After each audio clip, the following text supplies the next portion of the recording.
আসসালামু আলাইকুম বন্ধুরা, আজকে আমি আয়ুর্বেদের ত্রিদোষ নিয়ে বলবো এবং আমাদের কি খাবার খাওয়া উচিত এটা নিয়ে বলবো, জাস্ট ধারণা দেব।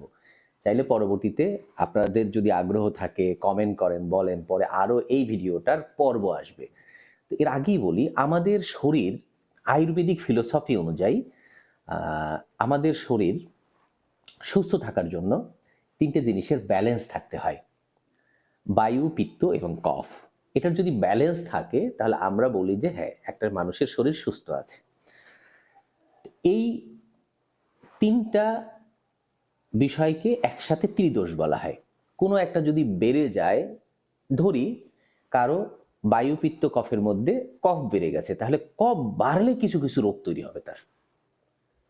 আবার কারো পিত্ত বেড়ে গেছে, এই কফ মানে কাশির কফ না, কিন্তু এটা ক্যারেক্টার, আমাদের শরীরের একটা বৈশিষ্ট্য। পৃথিবীর যত মানুষ আছে সব মানুষকে এই তিনটা ক্যাটাগরিতে ভাগ করা যায়। হ্যাঁ, যারা আয়ুর্বেদিক চিকিৎসক আছে তারা এ বিষয়ে, আপনি যদি তাদের কাছে যান, তারা এই তিনটা দোষের মধ্যে আপনার কোনটা দোষ বেশি আছে, আপনার ক্যারেক্টার কি, সে বের করে ফেলতে পারবে। এর কিছু সিমটম আছে, ঠিক আছে? যাক, আমি যা বলছিলাম, ধরেন আবার কারো পিত্ত বেড়ে গেছে। এখন পিত্ত যদি বেড়ে যায় তাহলে তার কি হবে? এই পিত্ত কিন্তু ওই যে গলব্লাডার, ওইটা না, ওই পিত্ত না, এই পিত্ত ক্যারেক্টার। পিত্ত বেড়ে গেলে এর কারণেও কিছু রোগ বেড়ে যাবে, রোগ তৈরি হবে। এরকম তিনটা দোষের যে কোনো একটা যদি ইমব্যালেন্স হয়, বেড়ে যায়, সমান না থাকে শরীরে, সহ অবস্থানে না থাকে, তখন রোগ হবে। একই সাথে একটা ছাড়া দুইটাও কারো কারো বেড়ে যেতে পারে। তো এটার সাথে আমাদের খাবারের একটা মারাত্মক সম্পর্ক আছে। ধরি আপনার পিত্ত বেড়ে গেছে, হাতের তালু, পায়ের তালু, মাথার তালু জ্বলতেছে, আপনার প্রস্রাব হলুদ হচ্ছে।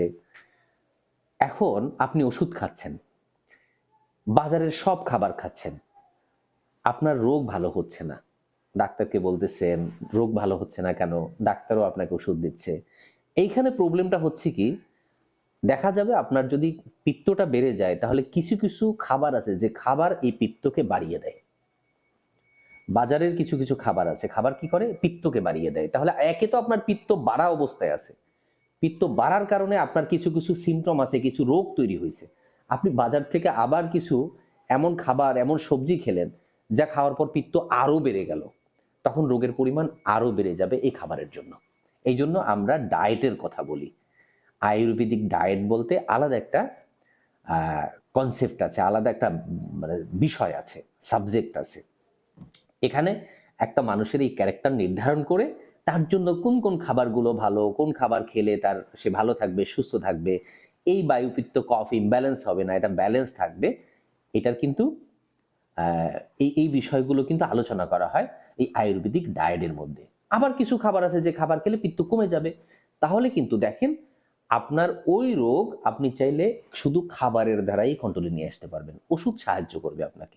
এভাবে প্রত্যেকটা ক্ষেত্রে, বায়ুর ক্ষেত্রে, পিত্তের ক্ষেত্রে যেভাবে বলছি, বায়ুর ক্ষেত্রে, কফের ক্ষেত্রেও, তিনটা ক্ষেত্রেও। আমাদের এখানে আমি জাস্ট আলোচনাটা এ কারণে করলাম যে আমাদের খাবার এখানে খুব গুরুত্বপূর্ণ।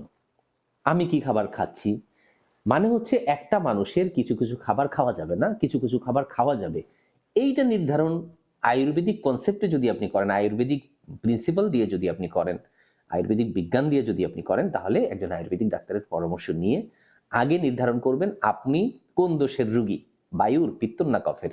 তারপর হচ্ছে যদি যে কোনো একটা বা দুইটা আপনার বাড়া থাকে, এটার জন্য কোন খাবার খেতে হবে, কোন খাবার বাদ দিতে হবে।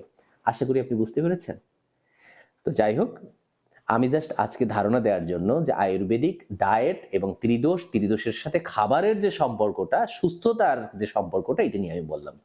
আয়ুর্বেদিক ডাক্তাররা এই বিষয়গুলো নিয়ে কাজ করে। আপনি চাইলে আপনার বাসার পাশের কোনো এক ডাক্তারের সাথে কথা বলতে পারেন। আর যদি আমার সাথে দেখা করতে চান, দেখা করতে পারেন, কথা বলতে পারেন। আর আমি ডাক্তার ফাইজুল হক। আমি পড়াশোনা করেছি হোমিওপ্যাথিক, ইউনানি, আয়ুর্বেদিক মেডিসিন নিয়ে। এছাড়া কাউন্সেলিং এর উপর পড়াশোনা করছি, সাইকোলজির উপর পড়াশোনা করছি। আরেকদিন পরিচয় দেবো। আমার মাত্র দুইটা মোবাইল নাম্বার: 01712859950, 01972859950। আমার ছবি ভিডিও দিয়ে অনেকেই প্রতারণা করতেছে, সাবধান থাকবেন। এই দুইটা নাম্বার ছাড়া আমার কোনো নাম্বার নাই। আল্লাহ হাফেজ।